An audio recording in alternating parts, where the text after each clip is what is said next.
coming right down in terms of focus. We're a tiny group. Our practice is about 60 strong. Within that, I've been incredibly keen to develop an aspect of architecture within education that has been to do with performative spaces, particularly spaces for the arts. What I wanted to do was just take you very briefly through the very few projects we've been involved with in the education field, and they start with competitions. The first is Bedford School, and we won this competition for a new library. We hadn't done a library before, and subsequent to that we also won a competition for a new music school building. This great standing Victorian building, actually, that Arabs had rebuilt after a fire, very vertical, institutional, but looking over the sports field with its sort of sense of agon and the individual within the institution. So this is an old car park, and the library had become too small in this building. And so the question was how to fit a building that you could see from the playing field, would be inviting, would also be a repository for the valuable books within it, would have a sort of sensible sense of invigilation, and then some seminar spaces. When I think back to this, actually it's just worth saying here, I think that the plant room is that little space there. It's the smallest plant room, I can imagine. I think it's something we'll come back to, is this business of the economy of cost in use and so on. But it's not only that, our budget for this was £1,100 a square metre. That's a fantastic thing, I think. Just a few years ago, a decade ago. Anyway, in my mind was, films like The Savage Messiah. What happens in a library? Of course, there's total focus on what you do, but there's also a perception of other people enjoying the discoveries. And so the Bibliothèque Sainte-Geneviève and Le Proust and these wonderful vaulted ceilings over a space with a blind wall in the back of my mind, certainly. And this small building has something of that, with this barrel vault with no ties. There are certain things that one has to cling on to because actually they do make a huge difference. It's a beautiful piece of engineering by Adams Cara Taylor. It's a barrel vault that changes its form as it moves around that plan form. And just back to what you would see, this is the competition sketch, the built building with a wall, this open corner, and the wall holding the barrel vault. And it's all about crafting. I mean, what we struggled with this was to get no movement joints. Might seem to some an unnecessary obsession, but to get that sort of 40 meters of continuous wall with a single brick thick wall is absolutely critical. So we went through the BRE, we lime mortar, and achieved this. And that's incredibly important, that haptic sense of the presence of the crafting. This is a place for the individual to be nurtured. The next building was opened by Peter Maxwell Davies, and again that was extraordinarily memorable. He left a manuscript to the music department, which is in the foyer. It's a marvelous thing. He came to the opening ceremony. There he is, the boys playing his music. Again, he talked about music as Motion had about literature and writing in a wonderful way. This business, I have to say that in the process of all these buildings, the client is absolutely critical. Inspirational teachers who guide you in the proposals. He spoke very much about this like the business of music as an enabler for the building of individuals and a sense of being within, of self-confidence and being within a community. And of course this business of like the 30,000 pots, like the thousands of hours it takes to learn a language, or the thousands of hours it takes to learn a musical instrument.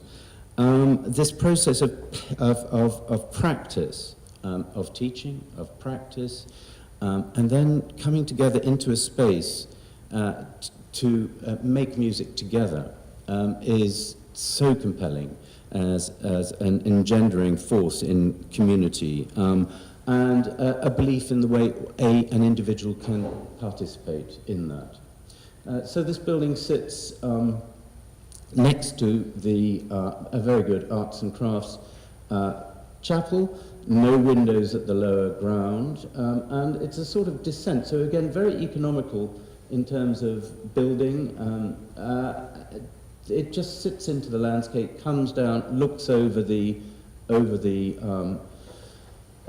great fields.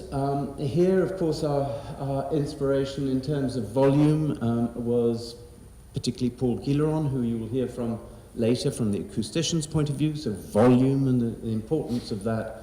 And the spaces, the interstitial spaces where people meet and things happen in an informal way between practice, teaching, and the recital space. And this was the competition sketch for this building, standing with a certain theatricality, and I was very interested in day and night, over the playing field. So a sort of sense in which the room itself was something of a celebration. I've been hugely struck walking around Wells about the idea of porosity. I talked here about the adjacencies which make up the space. Wells is a city of music, and as you walk around, you always hear an instrument or a voice, or there's always a hint of music. It's a marvelous place. And it's sort of summarized, and Martin Willey drew this to my attention, but by the great West Front with its statues, where behind this there is a space in the section for a choir to be arranged, and the orifices are still there in the wall, so the wall would speak. I find it an incredibly moving idea that this polychromed wall was about communication and a sort of sense of the space in front of it. But for me, the chapter house and the scale of it, and the Vicar's Walk, and this ley line, which will not be understood, but is very much part of adding to the city, was, as Colin said, this was the prime location for the recital space. It's another room it's the heart of music for the school, but it's also a room in the city of Wells. It's set against the beautiful evergreen background, again, the very first sort of idea of a float, because these buildings are big because of volume. We have a minimum of 10 meters. The idea was then to adjust into this listed landscape, a building in three parts, something that was subterranean, something above ground, and then the floating roof to make up that 10 meters in totality without overwhelming the landscape. So here it is as an idea, set with cedars and the cathedral and the Cedars Hall and the playing fields, the most sublime setting. And just that, as we are, the plan form of the ground, the entry, leaning into the ground, into a sort of sunken space. So like this, in fact, a little less high, you're in a warm bowl with views out to nature beyond. With back of house for large numbers to be able to come into the recital space, breakout spaces, so these are also rehearsal space for brass, and then up percussion, strings and so on, around the recital hall, which in its form has that relationship to the landscape. We've evolved with Paul Guilleron screens that give the reverberation time, adjustments that are possible, but a room by day with good natural light, and by night a space that's understood from the landscape with its full drama. The other scheme is for Brighton College, Brighton.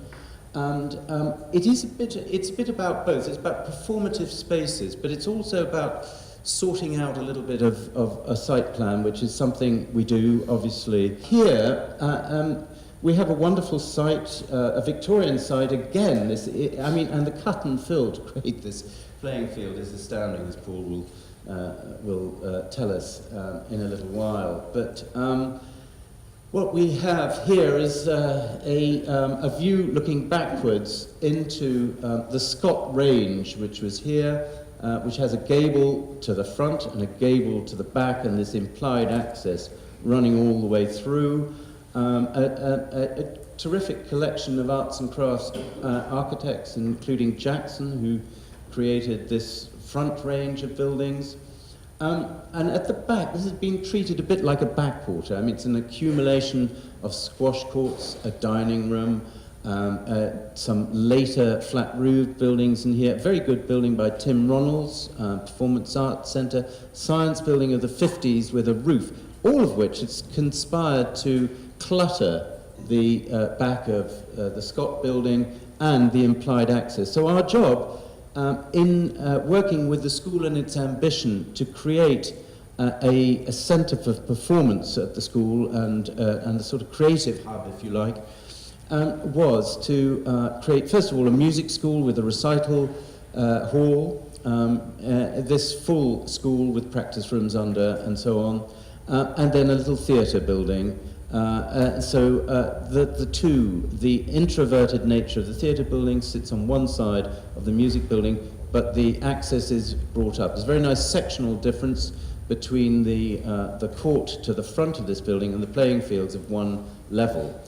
So we were going through into a joint ground level, allowing stairs up onto that upper level and a terrace between the buildings. The adjacency in section of spaces is so vital, potentially, and conducive to reinforcing things rather than separating things. So here, at the section running through here of the music recital space, again 11 meters high, with this floating roof over the glazed wall, dining room section, the gable of Scott with its iconic clock opened up again, and then the theatre set into this side, and rehearsal spaces above it. So this is the existing situation.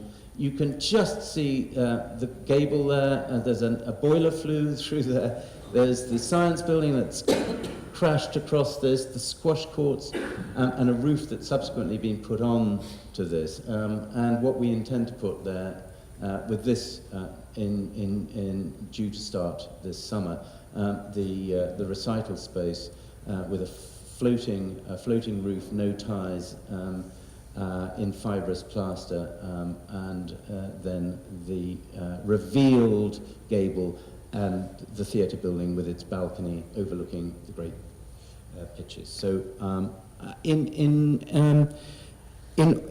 total, it is a small contribution. I think what we've tried to offer in these projects is a very focused sort of sense of contribution of performative spaces as part of distinctive learning to a school, to reinforce that sense of the importance of the framework in which individuals find themselves. Thank you very much.